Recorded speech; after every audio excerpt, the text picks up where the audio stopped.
It's 5 o'clock. I think it might be even after 5 o'clock. Like that means it's 5 o'clock somewhere. 5 o'clock in Napa Valley. Congratulations. 5 o'clock somewhere. All right. Everybody. Cheers. Cheers. Cheers. You can make eye contact. Oh, I know. Cheers. I know, yeah. Cheers. Oh, Very important. So good way to start off a show. Tonight, we are very pleased to have the co-founder and managing director of the Disposable Film Festival, which launches this week. I mean, the new season. Right? This season, yeah. Yeah. The hottest new season. All right. Katie Gillum and Carlton Evans. Thank you for coming. Thank you for having us. We're very excited that it's 5 o'clock. We also have with us, we also have with us Johnny Mota, Hello. who's one of your hosts you're very familiar with, and Carrie Hardy. And they're going to get into the conversation with us in just a little, in a minute. First, I want to thank our wine of the month, the Priest Ranch. It's the Petit Syrah 2009, and we're drinking that and enjoying that tonight along with the show. We just actually went out to their property in eastern Napa on the way to Berryessa, Lake Berryessa. Did you ride the ATVs? Yes, we did. Oh, Have you been there? Yes. It's awesome. It's so much You guys fun. were kind of making me jealous. I'm not gonna lie. Yeah. A little It's bit. a lot of fun. We You guys have fun. barns I like for ATVs. barn parties and all kinds of, it's rolling hills. They have cattle, they have sheep, they have a Peruvian sheep And wine. tender. And wine. They do. So it's a great place to visit, part of Summerston Estate. So we'll be hearing a lot more about that because they'll be here all month. But anyway, let's get started with the show. Cool. So MovieMaker Magazine called the Disposable Film Festival one of the coolest film festivals in the world? The world. Yes. Wow, that's pretty big. So Carlton Evans is the co-founder of the film festival, and Katie is the managing director. And it's March 21st to 24th. This Thursday, it opens this Thursday and runs through This Sunday. Thursday. Yeah. Carlton is an indie film producer and screenwriter. He produced and co-wrote the documentary feature Connected, which we're familiar with, because I actually knew Tiffany Schlein back in San Francisco when she started the Webbies. Right. Yeah, so they're very cool. San Francisco history there and stuff. And Carrie, you've seen the movie. I saw it at the Napa Valley Film Festival, our inaugural year. Yeah. It was a really great film. Loved it a lot. So. Yeah, very cool. Check it out.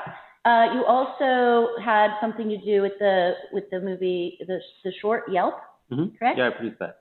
Produced Yelp and worked on the movie The Woods, and all of three of those premiered at Sundance 2011. That's right. It was a big year. Yeah, it was a good year. Big year.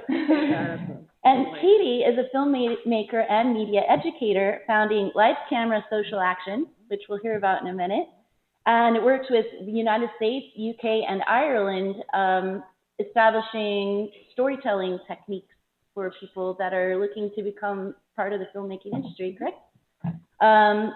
So, and then I was really interested to hear a little bit about your co-founding of the podcast and hosting Let's Make Mistakes, because that is quite a name. It's a I great love name. it. We all should. You have to celebrate it. You have to do it and try to make mistakes faster. So my first question for the two of you is, how did you meet, and what makes the Disposable Film Festival so unique and so cool?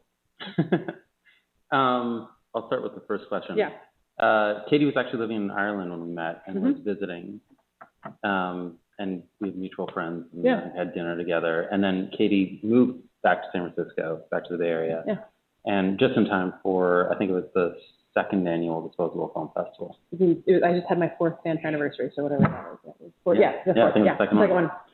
I actually turned up, I arrived on the Friday, so it had already had the opening night had already happened, but I came to this really crazy event. I came to this really amazing event with, actually, what was the first thing I would have gone to? I think you came to Oddball Film or having a workshop there. No, I came to see Fritz Donnelly, a Fritz filmmaker that really sort of defies description, but he's a really crazy performance artist and filmmaker. So I saw that for the first time, and I was like, this is very interesting. And I had been in Ireland teaching the type of, basically teaching disposable film. I'd been working with young people, working with ex-cons, working with young mothers to use whatever we had on hand because we had no money to do it. So they would bring their phones in, we'd have point and shoot cameras, and I came back and I was like, oh, people are doing this here too. And they were, in fact, not just doing it, but celebrating it. So it was pretty fun. Great. Yeah, it was a good introduction to the city. And then Katie volunteered the following year for the festival and became part of the team officially the following year. 3 years ago. Yeah. So the Disposable Film Festival is founded on using non-professional devices. Mm-hmm. So how does that help a filmmaker tell their story in a unique way? Well, essentially, I don't think, I think the device is what that does is allow everyone access into filmmaking. It's a lot, cinema used to be a very elitist kind of medium. It takes a lot of money to make movies, and nowadays we all have cameras in our pockets, and the access to the editing software is a lot easier. Everyone has it on their computers, so everyone actually is able to make films, and we feel that there are all these great filmmakers out there that are making stuff, and we want to celebrate them and show the best work. I also think it gives access. It's like you can tell a different story if you don't have a big rig with you, right? Like you get access to people who otherwise would feel really uncomfortable with that, or you get access to spaces you could not fit in, right? Mm-hmm. And I think there's a lot of some of the early disposable films, some of the early disposable films from like the first and second year are things like people just trying out, like sticking a camera on the side of their bike or on the under, like, and that's something that it starts with experiment. You experiment around with that, and then you can find interesting ways to tell stories in these sort of hard to access places. So it's about access for story, but it's also about like just physical access and sort of emotional access to subjects of documentaries, especially. Yeah. So I have a follow-up question on that, which is what's the impact of quality level in this new genre of filmmaking, so-called? But first, I want to tell you to tweet us your questions at ToutSocial, TOUT social, and at 5 o'clock somewhere. 5 o'clock somewhere is the name of the show. The Twitter handle is 5 o'clock. So tweet us, and we'll be able to answer your questions live here tonight. Also want to welcome our studio audience over there, and feel free to come up and ask a question if you have one. Just walk right in. So, dramatic what about, possibility with that. Yeah. Do you have a hook? There's a red light that goes on. Exactly. You gotta go. Or everyone goes. Yeah. So back to the question: what do you think of the way movies are being made and the billions of people who are actually becoming filmmakers today? Yeah. And is quality less important than the story, or how does that change? When you say quality, you mean the image quality? I mean like Steven Spielberg, as opposed to documentary style, or or phone disposable products. I think that's particularly interesting this year with our theme. Yeah. Do you want to talk about that? Yeah. Sure. So this year, I feel like I was very happy that you're excited about this theme this year. This year is film is too important to be left with the experts, right? Carlton came up with the actual the sort of tagline based on music is too important to be left with the experts. But I am like very excited about this revolutionary concept, and that it's like in the past couple of years we've seen this type of media be really not just involved in revolution, but like kind of spurring it on.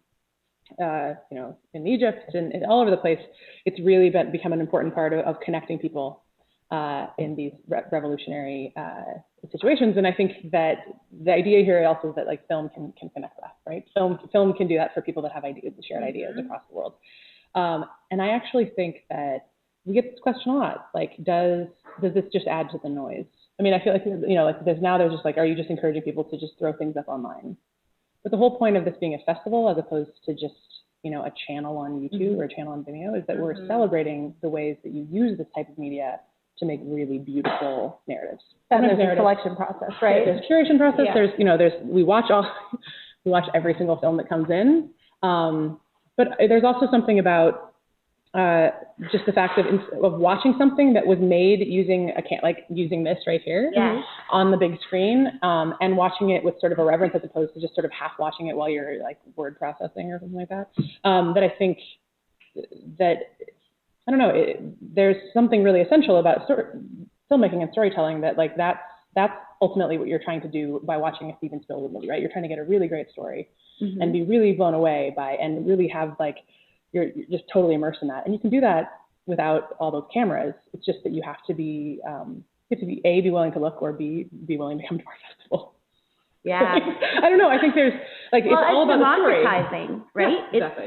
It's so you don't have to become a Steven Spielberg, or I mean, that's just the one I chose to use as an example. But anybody can rise up a little bit faster and have a great story, content, and so that's it doesn't. I guess it's that like the idea of film being too important to be left to the experts is that, there are these stories that exist all over the world, and you don't, when you watch the films from last year especially, and this year is really impressive, often you just can't tell. There's like, you get so immersed in the stories, you can't tell that this was shot on an iPhone. And also, I mean, iPhones are pretty spectacular these days. I mean, there's like such little difference in the technology even. Yeah, I think there's a big thing happened this year in the sense that, when we started this, 7 years ago, and the idea that someone might make a film on their phone seemed like a weird idea. When I talked to my filmmaker friends about it, they'd be like, well, I don't understand, why wouldn't I just use a regular camera? I was like, well, you're not really getting it. It's like it's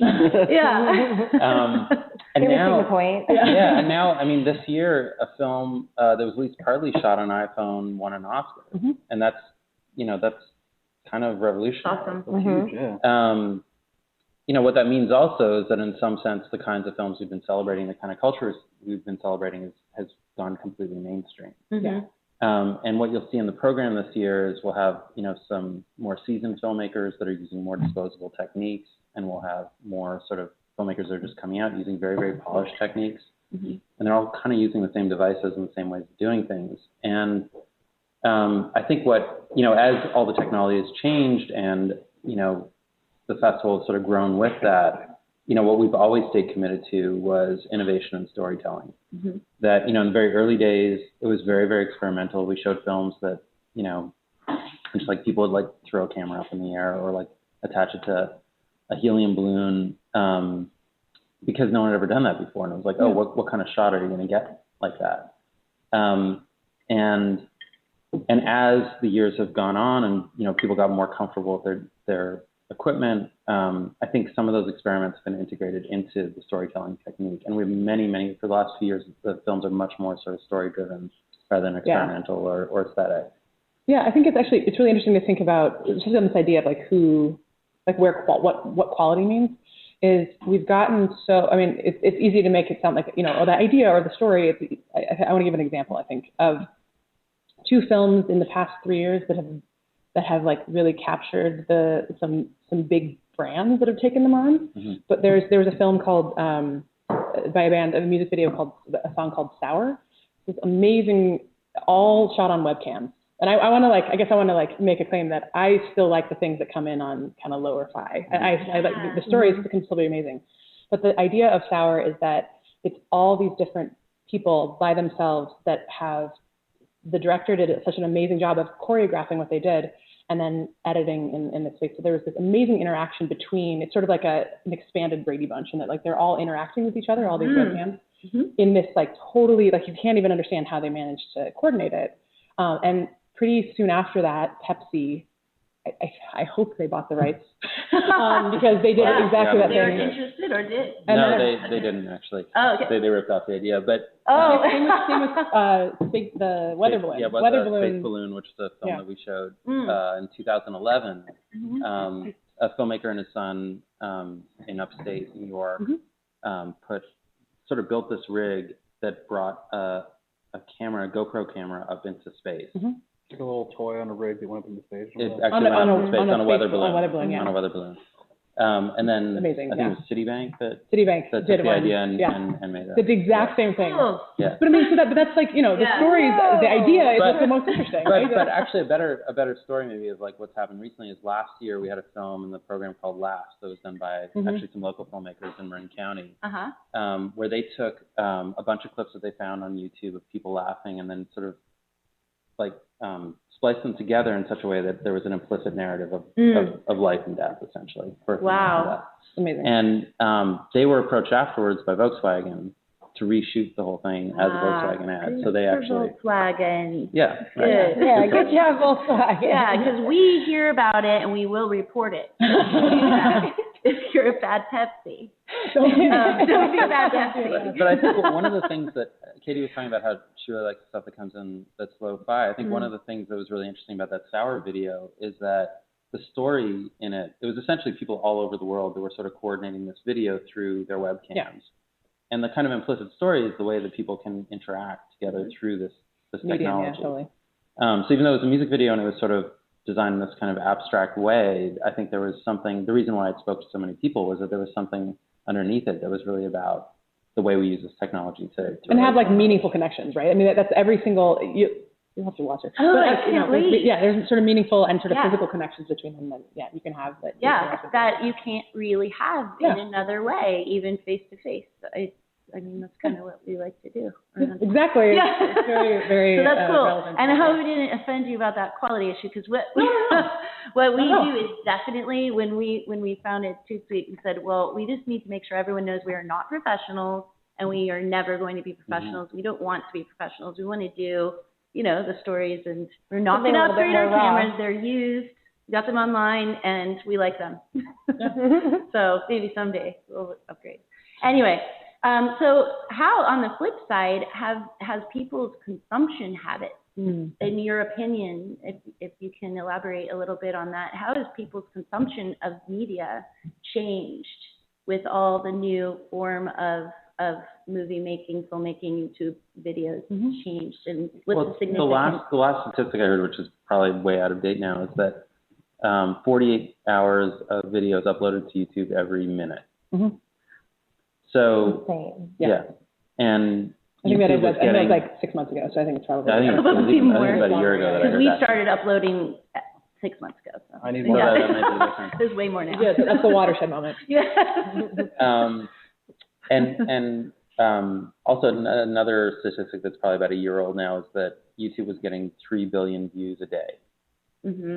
And I know from, the film industry side, people aren't going to theaters anymore. It's really, really hard to get people to go anywhere to watch a movie. So clearly our consumption habits have changed. I mean, and it's not just that people are, watching stuff on Hulu or Netflix or Amazon or whatever it is. They're actually, the real competition for sort of feature films is now YouTube. It's like cat videos. Yeah. Oh, God.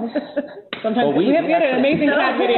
There's the answer to my We actually have, we're so happy. no, I know. We have 2 cat videos in the program this year.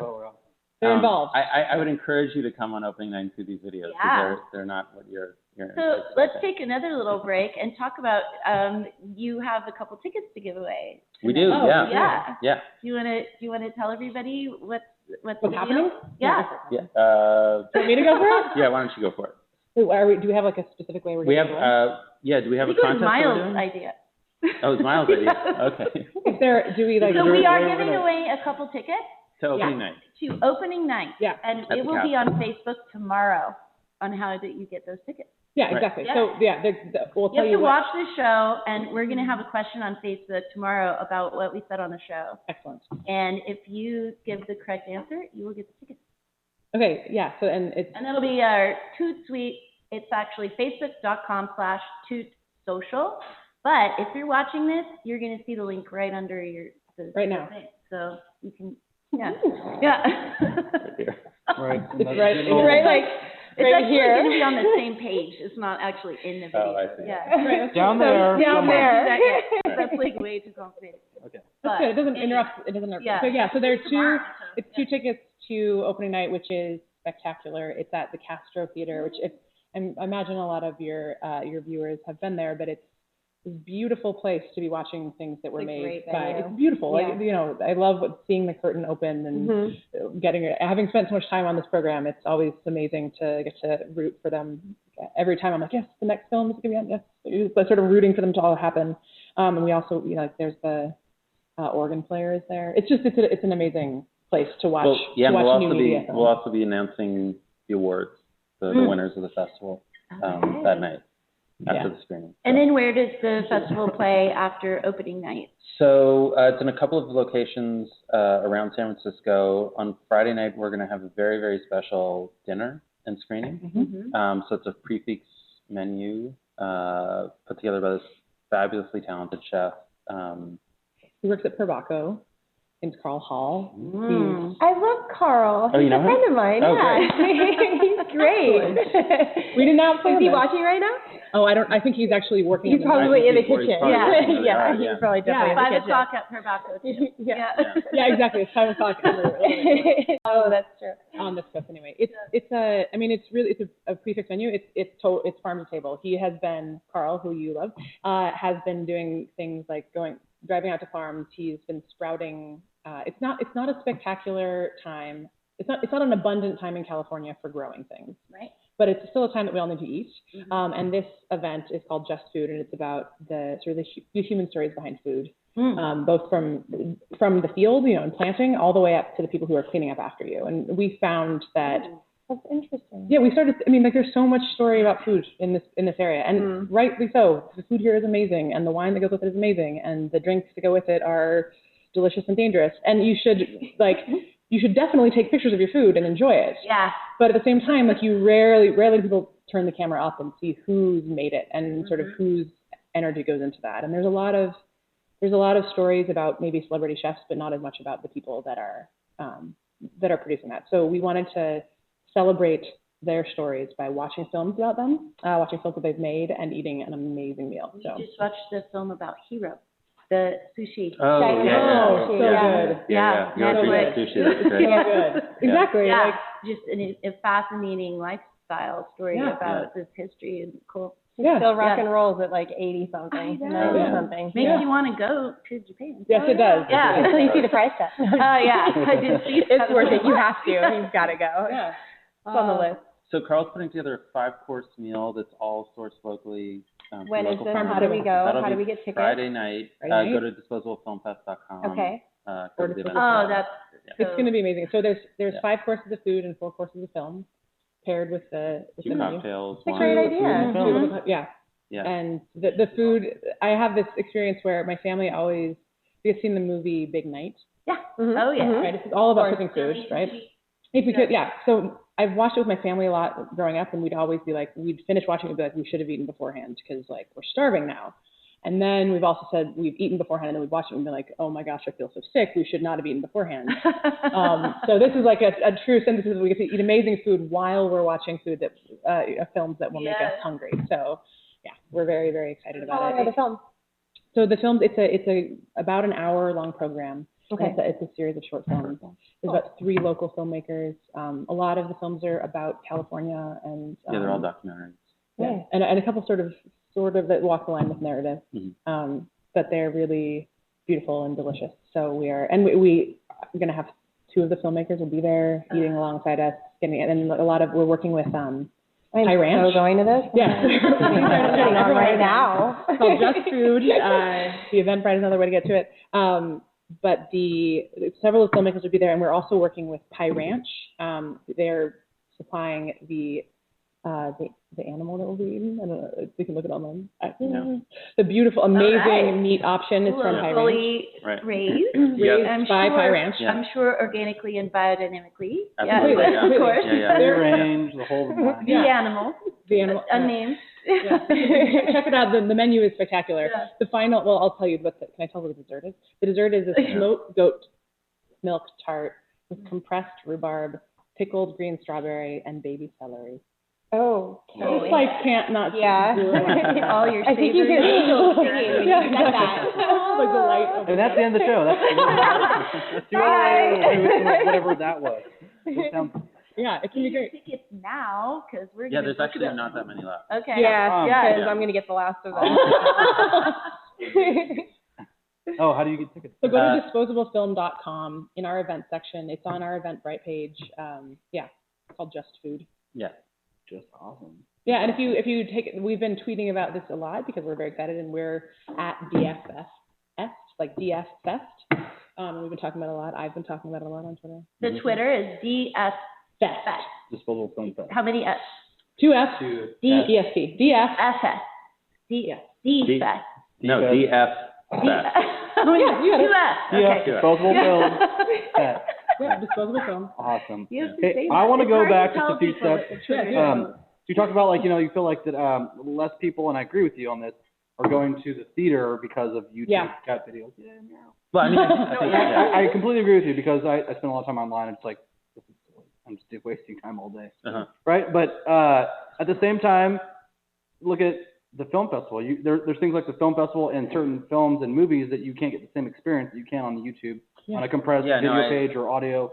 And like you go to like, I mean, one is the film festival or the movie The Hobbit that just came out was filmed in 48 frames per second versus the standard 24 like that. It's probably the most visually stimulating film that any one of in our generation is going to see for a while. Something like that you're not going to be able to get like in a. You'll probably still get something like that in Blu-ray quality, but you're not going to get the audio experience and things like that. And they have things that are called D-Box technology. Like if you go to like, are you familiar with that at all? No, you should tell us all. Well, so like you go to like certain theaters, they have like almost like red film racing chairs, and they move to the. It's like you go to Disneyland, you sit in the car, and the whole thing. Or it's like video games that like have a little vibe. Yeah. Or even the same audio quality. Dolby has this thing's called Dolby Atmos, and it's almost like 27 speakers that just surround you in all directions. Versus just a standard. Well, I gotta say, I mean, I think all that stuff is great, and filmmakers I think are trying to think a lot more about, how they can make the theatrical experience more of an event. So, whether it's IMAX or 3D or some of the stuff you're talking about, that's certainly a big part of it. But I think, the sort of very essential experience of the theater is that you're watching a film with like hundreds of other people often. And that communal experience is you can't replicate that at home. Right. No matter what you do, you can't, and you certainly can't replicate it like on watching on your iPhone. And I think that's really one of the wonderful things of seeing these films at the Castro is that this film that most people are watching, like as they're doing something else maybe, or maybe they're watching on their phone on the bus or something like that. They're suddenly watching this, with 1,400 people on this gigantic screen. I think looking at the camera. You're looking at the camera. Yeah, I have a hard time talking to the camera rather than talking to the thing that's been the most palpable. Right, you mean I'm not even looking at the camera, so the most palpable sort of like the way I've felt what you're talking about with this idea of like the 27 screens surrounding you has been at the Castro when we've had a couple of films that in the past few years have been just absolutely hilarious. Like, I mean, really like laugh out loud funny. And I laugh out loud by myself at the screen, or like I maybe just chuckle a little bit, but you watch it in a group and suddenly the place is like on the floor laughing. Or you see something that you're like, this is pretty emotionally powerful. Maybe it's only emotionally powerful for me, but you watch it in a group and you just hear this collective sigh. You hear this cry, or there's like, there's some really sort of cathartic films that have been in the past few years, and you just hear it as it's happening, and it's especially meaningful, I think, as we've at the point that we're watching it at the Castro. I think Carlton and I have both probably seen all the films like 5, 10, 15 times, and it's you don't know if it's going to work with the people that are in the audience, and somehow every year it feels like much more powerful. So much more powerful in that group and in that setting of that is really a celebration of the film, and is less of that sort of, I say it's less of like an event experience, and it's more like a collective experience. Yeah, that makes sense. Yeah. So I still go to those films though, by the way. I still saw The Hobbit twice. I did. I was just going to ask real quick if the studio audience has any questions. Just feel free to come on over and join the show. Paul, you are supposed to be on the show tonight, and you were late, so so come on over and join us if you don't mind. And we'll just make some room for Paul, right? Yeah. You can't put your glass down on the table, but you can sit here. Yeah. So Paul is from Calistoga, and tell us a little bit about yourself.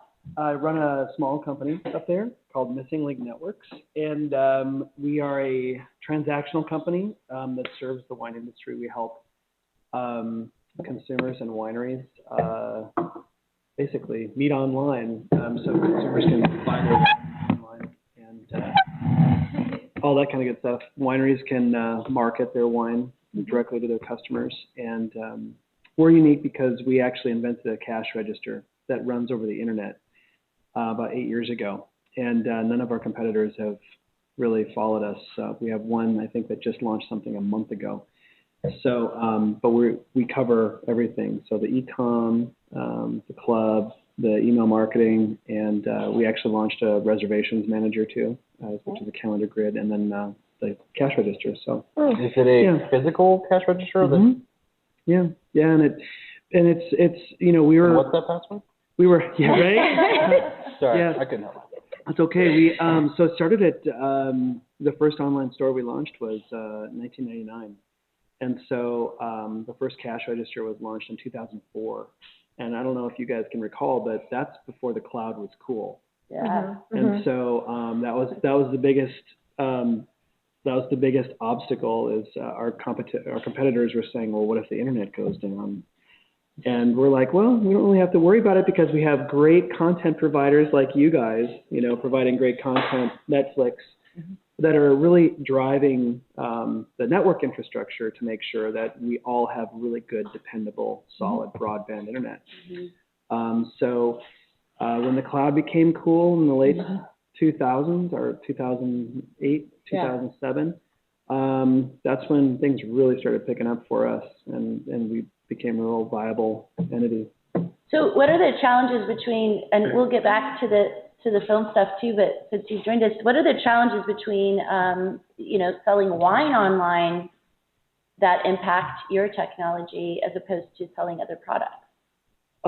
Well, there's a lot of legalities that spring from prohibition, the 21st Amendment, which states still have a really good lobbyists that keep direct sales of wine out of their state. So you have to go through distribution and things like that. So that presents a whole challenge from an e-commerce standpoint to make sure you're disallowing shipment of wine to specific states. Sure.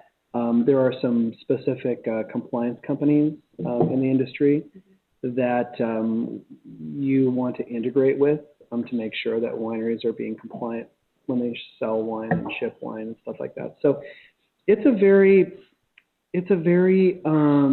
niche-oriented industry that if you're a large company, you probably don't want to get involved because overall the revenue that we generate from a supplier just isn't that great for like a big software company to really go in and make hundreds of millions of dollars a year. Well, I think from the consumer side too, I think a lot of consumers don't realize that the distributors have bills in Congress currently that are limiting your access to be able to buy whatever wine you want and have it delivered to your house.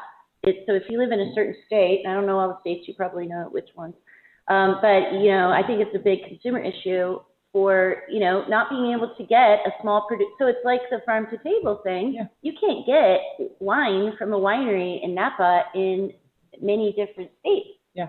Because they have to go through so many hoops to get, all the licenses and keep up on their compliance. And certain consumers can't buy like more than 12 bottles a year and things like they have to keep track of all of this stuff. Yep. Yeah. And so your technology compared with the compliance consultant, it's a really big deal for actually, winemakers are farmers. And the really good wine comes from the farmers, not from the big companies that know how to work the system. So that's a... And there are some great, Club for small businesses. Yeah. I mean, there's some great, one in particular, grassroots-based groups, Free the Grapes, with Jeremy Benson, and I'm meeting with his group tomorrow. FreeTheGrapes.com, everybody, if you want your consumer rights to be protected. Yep, they're or .org maybe. I don't know. I think it's .org. Yeah. Yes, it might be .org. Go ahead. Fill that part in. Free the Grapes, and then it's like filled it in. something. Whatever. Google searches. Yep, it's a great organization. You can opt in on their mailing list, and you'll be kept apprised of the fun legislative issues that are happening. It's really important. Yeah. As a wine consumer, you don't want. I don't think people know that's being that's potentially being taken away. Right. So anyway. Yeah. So thanks for having me. Yeah, thanks, Paul. This is a great talk. I was curious about the Galaxy is coming out with their new, is it S4? Mm-hmm. Yeah. Mm-hmm. So 5-inch diagonal, 1080p screen. Mm-hmm. Mhm. Wow. Yeah. I mean, Yeah. that's amazing. And I've been playing with computers for 33 years, literally. I didn't see that coming. Yeah. You know, it's mind blowing. It's the bringing together things that have felt like very separate industries, right? Like, as you say, like you've been playing around on computers, you've been using and becoming like a professional and like a super user of internet technology. And right now, that is like both internet technology and filmmaking are really crossing over and needing to understand both to be a good filmmaker and I think also to be an internet professional. So there's a lot of melding. What's the shortest short you guys have? In the program right now? The shortest short. The shortest short. It's under 30 seconds. So what do you guys? Wow. Under 30? Yeah, just under 30 seconds. It's 28 seconds. 28 seconds, yeah. I think that's the shortest ever, right? No, we had one that was 6 seconds one year. Oh, yeah. Really? Yeah. But it's hi. No, it was like they made the best use of 6 seconds. It was in one of I think in the second year. It was in a desert and a car was driving this way and a man was walking this way and the man just stepped up on the car. It's really pretty. It's like it's just this like beautiful. Yeah, it's got a real. It was shot on it's kind of amazing because it's this incredible feat and the guy just shot it on like a flip phone. Camera, yeah. I mean, this is like 2008. So that brings me to the question, like what you guys think of these new apps that are coming out, like Vine or Keek or things like that, and like Or what Light, does that do? Light is a really great one. Or Light, yeah. Light with 2 T's. Check it out. Mm-hmm. I think it's really cool. We had a film a couple of years ago that won an award. It was by a kind of graffiti collective that are based in Israel but live in London now, called Broken Fingers. AZ at the end, fingers. Fingers. They do really, really amazing murals. And just It is really, a crowd really great favorite. stuff. Like that one is one that with people watching the crowd, everyone's just like But hanging on they every essentially frame. animated their murals by taking frame by frame. Oh wow, kind of like picture book. Yeah. And I think like what some of these these apps like Light does is by taking it's this amazing shortcut to do this sort of photo motion animation. Right. I mean, just like really, really. Is it like a start to finish thing, or is it just like an outline that like it's almost like an animated GIF on the inside? It's actually I'm not sure. Well, you can take shots and then sort of just kind of. No, I meant the end result is what like say the user sees. Is it like a start to finish thing? Yes. Yeah. Okay. Yeah. Because I've seen something similar. Yeah, no, it's not like a GIF that just like sort of repeats. Because they use the same thing where like they did their graffiti and that it's like the essential outline, but when you see it, it's like the inside of like all the animation like moving around through it, stuff like that, back and forth. Yeah. It's like that. Okay. These most of stuff. That's short films. Yeah. I'm going to take this opportunity to do another ToutSuite commercial. All right. Because this is the best product placement in the world. I see some empty glasses. Yay. And we are drinking the Priest Ranch 2009 Petite Syrah, which is our house wine of the month. Fill these up. Which I have to say is really delicious. It is. I'm not just saying it because they're a sponsor of the program. No, this really, is really it good. before the cameras were on, Yeah, actually. I did. Yeah.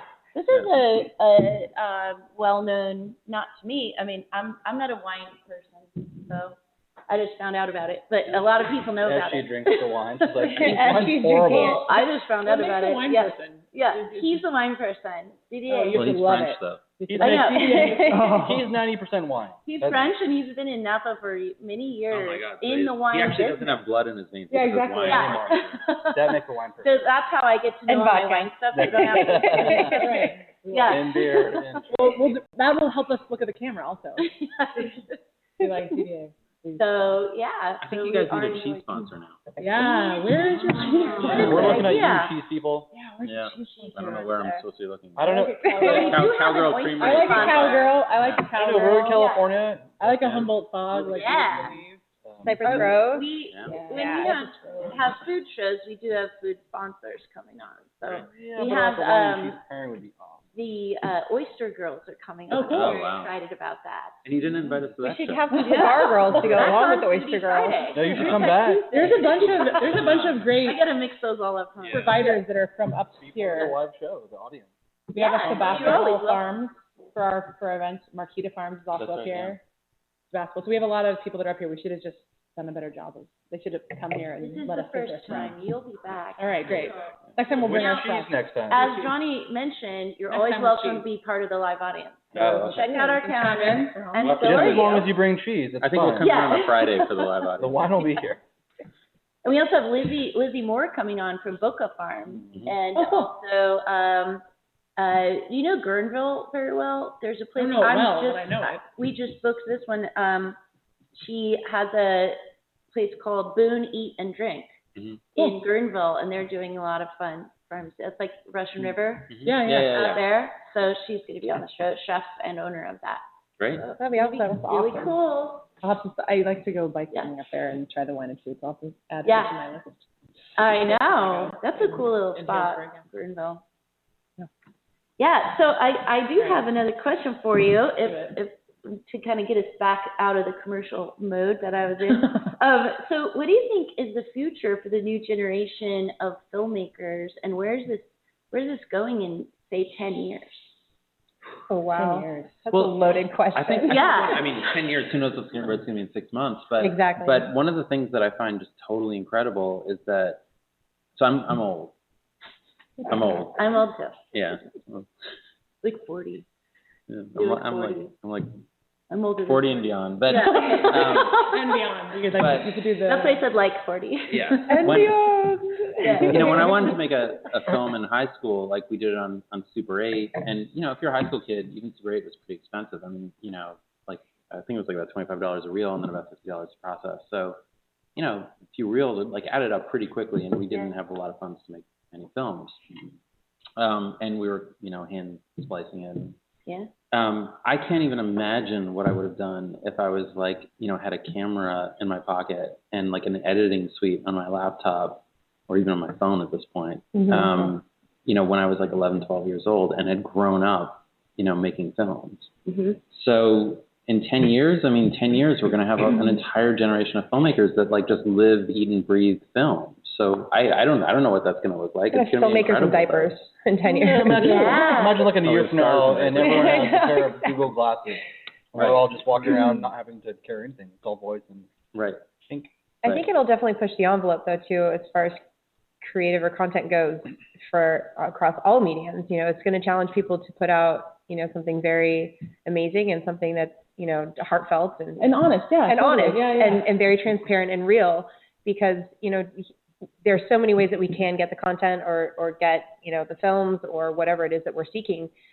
And you'll get lost in the shuffle if you're not delivering on that, on the transparency. I really think that. Yeah.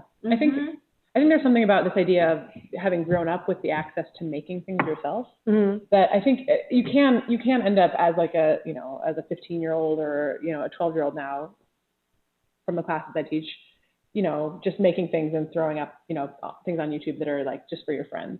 But I think there's something about the process of understanding how to create and share things that makes you a better consumer of media. And there's a class that I teach in Berkeley that's about connecting, especially for young adults, connecting the media that they're being asked to consume, the commercials they're being asked to consume, and the implicit ideas that come with those things.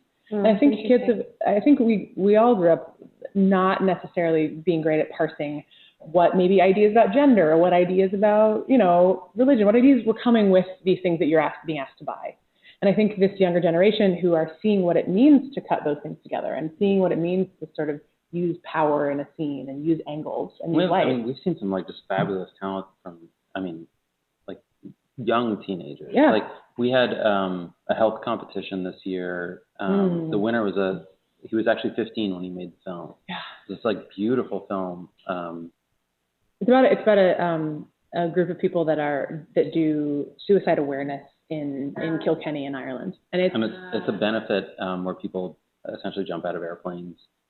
It's beautiful. I'm but like the emotional, like it's just the emotional arc, and it's so amazing. It's just such a moving film and so beautifully shot and so well put together. And this kid was 15 when he made it. It's just I can't even imagine what he's going to be doing in 10 years. It's incredible.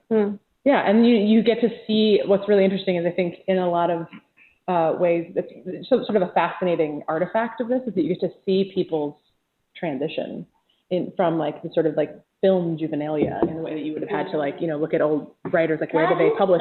You get to watch them develop in this really exciting way. And you see that even from year to year with the festival. Yeah. Like we get people that submit every year, and you get to sort of see what they're playing with and how that develops between, in the next 9 months when they submit again, or a year. It's really exciting to see the sort of the disposable film community kind of not grow up, but just sort of grow with what's available. I'd love to see a documentary on what you just said about the film festival transitioning over years and years and years and years. Right. Or Make it happen. We're working on it. Who wants to make that? All right, Yeah. great. hire somebody to water on it for the rest of your life. Yeah, follow us. Oh, that's great. All right, it starts now. Yeah. It just started. I actually have a question. Isn't YouTube slowly migrating into like a pay-for-play? Yeah, type of it's not so slowly. architecture? Actually, I think they launched it a couple of years ago. They have what they call YouTube Movies, which is like essentially like Amazon or Yeah. Netflix, not Netflix, but like iTunes or something like that. Mm-hmm. But I think that's like kind of what they're trying to do, and their branding, I think, has been a little difficult for them to really do this. Made it difficult for them to do this is become like a kind of one-stop shop for video entertainment. Mm-hmm. So if you're going to see your cat videos, you got your cat videos. If you also want to see like Lincoln, you can rent that and watch that. Yeah. But I mean, personally, I think the really great thing about YouTube isn't going to be that you can watch Lincoln. It's that you can watch the cat videos. I mean, I'd far rather watch the cat videos. Right. And what they've been fighting against is YouTube really, people really associate YouTube with cat videos. Oh. If I'm going to watch Lincoln, I'll go to a theater to see that, or I'll go somewhere else. This is Katie's mom. She just made the big wave in, because you can just walk in here. She also likes That's totally cat fine. videos on YouTube. Yeah. She's allergic. She loves food videos on YouTube. Yeah. I should start watching cat videos. Started out you as a cat allergen. She just drove down from. Well, Eastern let's Washington, get your mother's name. Ann Gillum. I want Ann to give Elizabeth. Ann Gillum a glass of wine. Yeah, jump on in, Ann. Now, Judy is out having a cigarette. He's French, as you mentioned. Oh, there he is. Wine for Ann? Sure. Thank you. Yeah. Maybe some food videos. Yeah, some food And videos. some cheese. Yeah. Yeah, We're gonna start having cheese, I think. Just have a cheese plate. And like, there's a reason. There's a reason that food videos are one of the things I love. And my mom's a spectacular cook and has worked at a cooking store for over 10 years, and was a cook from the moment. Actually, what was my third word? Was my third word gourmet? cheese. Yeah. So I said mom and dad, and then gourmet. Yeah. Wow. Because I would watch cooking shows. That's going to be the Facebook question. What was Katie's third word? Yeah, okay, perfect. There it is. Perfect. That's Yeah, that's And great. you will get 2 tickets. To our opening I night. can play, right? Yeah. Carrie's in. No. I'm gonna go online and post I'm right going online. to this film festival. I'm going to this dinner. I'm gonna go straight to the website or to You're going to the answer Facebook page. it before I would answer. I'm just gonna post gourmet. Yeah, but Yeah. no, you gotta watch it. You can't do that. Okay, it doesn't matter. All right. You have to watch it. Delete We're that staying part. there with like Delete 8 that minutes part. left of the show. If That's you're still with our us. question. Yeah. Yeah, right. Anyway, so we just gave you the clue Yeah. Great. and the answer and 2 tickets to the opening night Yeah, it's gonna be on Oh, March that reminds me. 21st. I thought that was interesting. So on opening night, you also announced the awards? Yeah, because opening night we show the competitive shorts program. Okay. So that's the competition part of the program. Oh, okay, So got it. Once everyone's there and the filmmakers are there, it's a very emotional moment. Oh, nice. It is. Yeah. Yeah, no, I get it, yeah. And then for the rest of the weekend, we don't show that again. We sort of do more of we have just food on Friday night, and then we have a workshop all weekend, which is sold out. which is sold out. However, there's a lot of other free events. We have a thing called DFS Geek, which is all, we bring in an assortment of really interesting technology and basically software and hardware that are helping people tell Yeah, it's like more accessories, accessible films. apps, Yeah. website, Yeah. Like light. online tools. like light. Like light. Yeah. Good mention. Yeah. Light with 2 T's. They are going to be there, and we have a really great sort of selection of people, a crew called Boom Grip that's actually like physical that helps people that have very light cameras like that. It's a steady cam for those. And it's actually being presented by Ustream, which Yeah. is what you guys are doing. They stream live events Yeah. and archive them. All types. Yeah. Yeah. They come on. Hey, Carrie asked a question, what's the shortest short you've ever had? What's the longest? And do you think that there's a The change with people's consumption habits of our videos needing to be shorter? No. Okay, let's. I mean, that's the immediate reaction. I mean, we're saying I that agree. that films have to be shorter, and yet everybody's watching Lincoln like on Netflix or on they're Amazon or something. So Or blowing through all 13 episodes of House of Cards in 24 hours. Or like or Game of Thrones. We're watching all of The Wire. Over and over. So I don't think actually. I think if you have an engaging story, I think people are happy to sit in front of their phone or their laptop and watch it. Either way. The longest short we've had though was last year, and it was entirely made with found footage. It's amazing. So the filmmaker's name is Penny Lane. It's actually a real name. Awesome name. Yep. Yeah, made this incredible film called The Voyagers, and she just sourced the footage from like VHS tapes she found at garage sales and things she found online. And old reels, like old amazing footage from. I mean, it focuses on space and the challenge. Is there like a rights issue at all being able to put all that together? Or? I'm not going to answer that. Okay. All right. We'll delete that. So back to how long it was. She made it for it's around a relationship of hers, for her wedding. Yeah, she made it actually as a wedding present for her husband, and then people loved it so much and encouraged her to put it online. She posted it online, and eventually caught our attention and ended up in the festival. And it's just this amazing film. When we got it, we were like, God, it's so long. I can't believe it. And the 30 seconds in, you're just like, you are. It's like there's people who were just so moved during the screening last year, and also like you could hear the emotional response as well. People just saying like, I had no idea it was 16 minutes. You like think about it later. And so it's essentially a love story, but it's all told through like NASA footage, like literally footage of like science. space engineers and Carl Sagan and and some B-roll of like amusement parks and things. But it's just the story is stitched together in such a beautiful way that and it's just so moving. It's kind of like I don't know if you're familiar with the French filmmaker Agnes Varda, but she has this way, or Chris Marker. There's a kind of French essay tradition, which I'm sure Didier is familiar with. Oh yeah. Almost Canadian, French. Oh yeah. Oh, is Didier French Canadian? No. Oh, He's Basque, actually. Is he Basque, really? Oh yeah. You'll have to come back. Yeah, we'll come back for the food and the cheese. Anyway, it's a sort of tradition where the story kind of meanders in a certain way, where you start a kind of essay about one thing, and then somehow you realize it's transitioning into something else, and then it comes around this other way, and all of a sudden you have this new light on the subject matter. And Penny did that really, really well with this film, The Voyagers, last year. She's in this year as well. It's a really interesting sort of unsettling film this year. And we also have a filmmaker who's going to be helping us out with the workshops this year, who also tells story in an interesting way. A young filmmaker named Bianca, I'm going to pronounce her last name. It's your job. Giaver, maybe Giaver. Yeah. Maybe try to take the paper and hold it up and like you figure it out. I think it's pronounced Giaver. I'll find out on Thursday when we meet her. But she's an incredibly talented young filmmaker. She just graduated from college, Middlebury. From Middlebury the film program in Middlebury, and also has this like incredible sort of way of sort of meandering her way into subject matter and coming back around. And you think that the film is about something, and it turns out it's about something totally different. And it's going to be in this year's festival on Thursday. I can bring this back to a cat video. Can you? What's that video? Yes, Henri. Henri? I don't know. Henri the cat in France. He tells his story about how annoyed he is, and he has videos about how annoyed he is with his people that don't understand his look.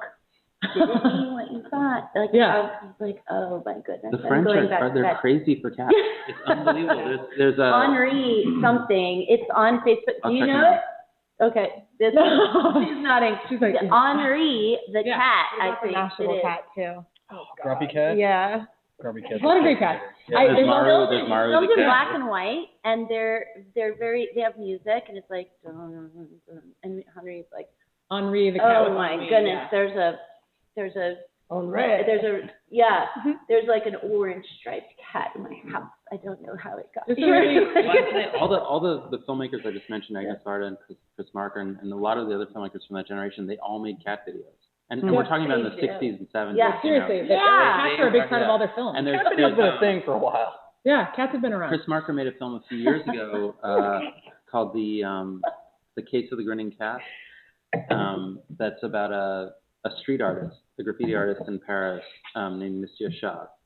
And he does these cats everywhere. And it's again, this beautiful story where, he starts talking about this graffiti artist and then somehow it turns into post 9/11 politics. And it's just amazing. And cats. Wow, that's cool. Well, I'm hooked. Yeah. I love it. Yeah.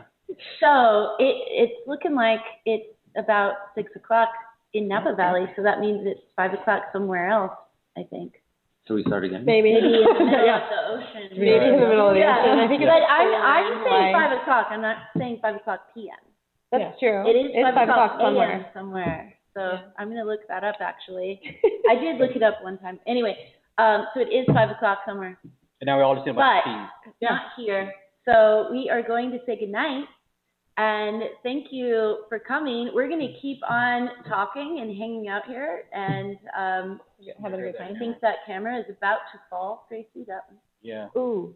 No joke. So scary. And so, If you guys hear a crash, it's not a good thing. Come back next time. See what happened to the camera.